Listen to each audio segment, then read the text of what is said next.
Peppa Pig may look like an innocent little kid, or piglet, but she's far from perfect.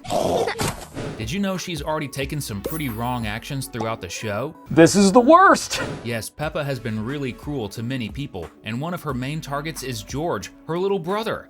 In the episode Snow, she and the little pig are enjoying the cold weather and playing around, until Peppa makes a giant snowball and throws it at George. But George is so tiny that he gets completely crushed by the snowball and starts crying. It's only at that moment that Peppa realizes she shouldn't have done it. Yep, sometimes she does things that make her brother suffer without realizing how much harm it could cause. Or maybe Peppa just pretends to be clueless, acting like she doesn't notice. She's just a kid who's still learning what's right and wrong, as well as what hurts others. But given how often she's insensitive, there's also the chance that she knows exactly what's wrong and still makes mean choices on purpose, since all she has to do is apologize, or not even that, and her parents will forgive her right away. Of course, don't take this theory as absolute truth. You can decide for yourself if she's just a child learning what's right, or if she actually has bad intentions when we show you the 8 times Peppa Pig was truly mean. So grab your popcorn and get ready. Another Cinewave is about to start. Another character who suffers at the hands of the little pig is Daddy Pig. Yep, the guy who's responsible for her is also the one who always ends up humiliated, sometimes for absolutely no reason. In the episode School Project, she told her family that she needed to build a little castle for a school assignment. Daddy Pig, being someone creative who wants to be part of his daughter's life, suggests that Peppa use cereal boxes to make the castle walls and teacups for the towers. An interesting idea. Sure, the way Daddy Pig explained it, the castle would look a bit too simple, but the strategy still could have made for a cool project if done well. Peppa didn't like the suggestion, and that's fine. She wasn't obligated to like it. But she shows it by saying she needs to make something really good, basically implying his idea was bad. She could have simply thanked her dad for trying to help and said she preferred to do the castle another way, but no, she felt the need to be rude, and Daddy Pig looked visibly sad when he heard that. He doesn't deserve that. The worst part is that neither Daddy Pig nor Mummy Pig scold Peppa for being so ungrateful, which explains why she acts that way. If no one makes her realize she's being rude, how will she ever learn to be more polite? But of course, Peppa's mean outbursts aren't limited to her family. Every now and then Richard Rabbit has to deal with it too. In George's Friend, the 2 boys are playing together, building sandcastles, when Peppa's brother suddenly decides to knock down Richard's castle. The rabbit doesn't like that at all and decides to get back at him by destroying George's castle too. In the end, both of them end up crying. Seeing this, Peppa goes straight to Rebecca Rabbit to say it's all her brother's fault, Richard's. The piglet flat out lies without shame, saying he destroyed George's castle first, even though everyone clearly saw that wasn't the case. Yep, she accused an innocent little boy of doing something wrong just to defend her brother. At least this time she thought of George, or maybe Peppa was just defending her baby brother so she wouldn't be known as the sister of a brat. Speaking of which, we also have to point out that George was mean in this scene too. He knocked down his friend's creation for no reason at all and then cried when Richard got him back. What the rabbit did wasn't right either, but it never would have happened if George had just left him alone. And guess what? Nobody scolds George for doing it. Maybe that's another clue that Peppa's parents are the reason why she's rude sometimes, since they rarely lecture her. And it looks like their laid-back way of parenting is starting to make George act like his big sister. If you also think Peppa and George weren't very nice in this moment, comment down below with #meanies.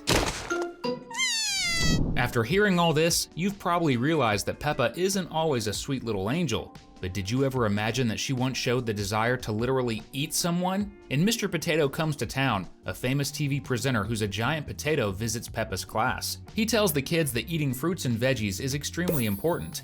When Peppa asks which fruits and vegetables are healthy, he starts naming several, but he's left in shock when Peppa asks about potatoes. That makes the other kids start to wonder if Mr. Potato is or isn't just a regular potato.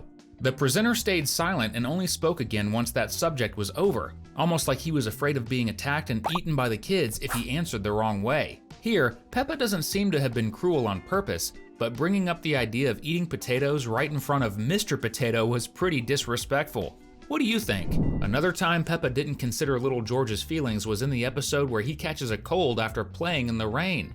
Things already start off wrong because she lets her baby brother take off his hat while it's raining, which is what made him sick. But let's overlook that part since she's a child and might not have known how serious that was. The real problem is when George begins showing cold symptoms that their parents quickly notice. Peppa, on the other hand, says he doesn't look all that sick and stares at George in a strange way as if she suspects he's faking it. Of course, that doubt disappears when George lets out a huge sneeze right in her face. But here's the thing, what made Peppa suspect her own brother? Was there a specific reason, or was she just making things up?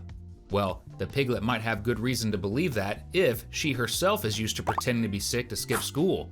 After all, kids her age don't usually come up with these kinds of ideas unless they already know about them.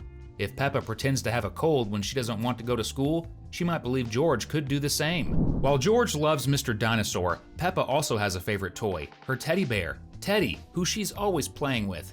However, the piglet doesn't value Teddy nearly as much as it first seems. In multiple stories, she completely forgets about Teddy and leaves her toy behind in all sorts of places.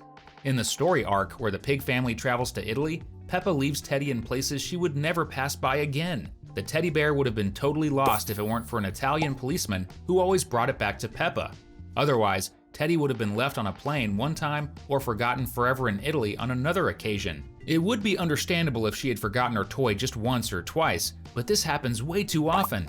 It's not a problem of attention, it's a lack of attachment from Peppa toward Teddy, which is kind of disrespectful considering it was a gift she received from her parents. Speaking of gifts, how about giving us one by subscribing to the channel? In return, we'll gift you tons of daily videos about your favorite cartoons. Perfect. Even though Peppa and George love each other, their relationship seems kind of rocky because of these bratty moments from the piglet. In George's birthday, Peppa shows that she does like the boy by giving him a drawing of a dinosaur she made herself. However, in that very same episode, she ends up having another moment of ingratitude and lack of empathy. This happens when the pig family goes to a museum to celebrate George's birthday. Since he's obsessed with dinosaurs, they take him there to see real dinosaur fossils, and that makes him genuinely happy. But since Peppa doesn't share the same obsession as George, she just feels disappointed and calls the fossils silly dinosaurs, completely forgetting that this was George's special day and not hers. Not to mention that Daddy and Mummy Pig were spending their precious time taking them there. And let's be honest, you may not be a dinosaur fan, but who doesn't think it's amazing to see fossils of extinct creatures that lived thousands of years ago? She should have just enjoyed the moment and been happy about her brother's joy. Since Susie is Peppa's best friend, it makes total sense to think she'd be the only one who doesn't suffer at the piglet's hands during her tantrums, right? Wrong! The little sheep also knows Peppa's mean side. In the episode Whistling, the piglet feels sad when she realizes she doesn't know how to whistle, so she calls Susie. And as soon as she finds out her friend can't whistle either, she gets very happy, simply because she knows someone else who doesn't have that skill. But Susie ends up learning how to whistle on her very first try, right in the middle of the call, and Peppa's reaction is to immediately hang up on her. The little sheep must have been pretty confused, and maybe even sad, but Peppa didn't care one bit. This shows that Peppa's friendship with Susie is a bit toxic, with her using the girl just to make herself feel better. But Peppa's feelings seem to disappear once Susie manages to surpass her at something. Could it be that one day she'll even try to stop Susie from moving forward in life just out of jealousy? Let's hope the piglet truly cares about her friend, even if just a little, because it's amazing to see them together. Who knows, maybe over time Peppa will actually learn to be nicer to Susie. We've left 2 really fun videos on your screen. Pick one of them to keep the fun going. Thanks for watching, and see you next time.